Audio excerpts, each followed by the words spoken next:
പെട്ടെന്ന് എടുത്തൊരു ഡിസിഷനിൽ എങ്ങനെ DHA എടുക്കാൻ വന്ന് പഠിക്കാൻ വന്ന കുറച്ച് പിള്ളേരാണ്. ലൈഫിൽ ഇത്രയും ടെൻഷൻ ഫ്രീ ആയിട്ടൊരു എക്സാം ഞാൻ ജീവിതത്തിൽ എഴുതിയിട്ടില്ല. ഞാനെന്നല്ല ഇവിടെ നിൽക്കുന്ന ആരും എഴുതിയിട്ടില്ല. ഭയങ്കര ഡാൻസ് കളിച്ച് അടിച്ചു പൊളിച്ചാ പോയത്. നമ്മൾ ടൂർ പോയ ആഘോഷത്തോടെ പോയി, ചിരിച്ചോണ്ട് എക്സാം ഹാളിൽ കയറി, ചിരിച്ചോണ്ട് എക്സാം ഹാളിൽ നിന്ന് ഇറങ്ങി, ഒരു പൂ പറിക്കുന്ന ലാഘവത്തോടെ DHA എക്സാം എഴുതി പാസ്സായി വിത്ത് ഗുഡ് മാർക്സ്.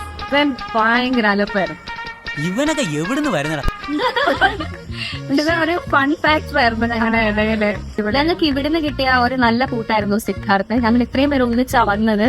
ഏത് പാതിരാത്രിക്ക് വിളിച്ചാലും ഹെൽപ്പിന് ആൾക്കാരുണ്ട് ഇവിടെ. പിന്നെ സാറിന്റെ മോട്ടിവേഷൻ, എടാ മോനെ അത് സീനാണ്, ഒരു രക്ഷയില്ല. അത് കേട്ട് കഴിഞ്ഞാൽ പിന്നെ നമ്മൾ എല്ലാ പരീക്ഷ പാസ്സായി, എത്രേ ഉള്ളു. പിന്നെ ഫുഡ് 4 നേരം ഭക്ഷണം ഇവിടെ വരുന്നതും ബ്രേക്കിന് പോകുന്നു ഫുഡ് കഴിക്കുക, പിന്നെ വരുന്ന പിന്നെ ഫുഡ് കഴിക്കാൻ ബ്രേക്കിനാണ്. അത് തന്നെയായിരുന്നു ഇവിടുത്തെ പരിപാടി. ഓരോ 2 hours ഇടവിട്ട് നമുക്ക് എന്തെങ്കിലുമൊക്കെ ഇങ്ങനെ എനർജി ഡ്രിങ്ക് ആയിട്ട് കാപ്പിയും ചോറും മിഠായിയും ഒക്കെ ഇങ്ങനെ തന്നോണ്ടിരിക്കും. ഞാൻ വളരെ കുറച്ചേ കഴിക്കാറില്ലേ. ഇങ്ങനെ കോൺസെൻട്രേഷൻ ചെയ്യാനും എല്ലാത്തിനും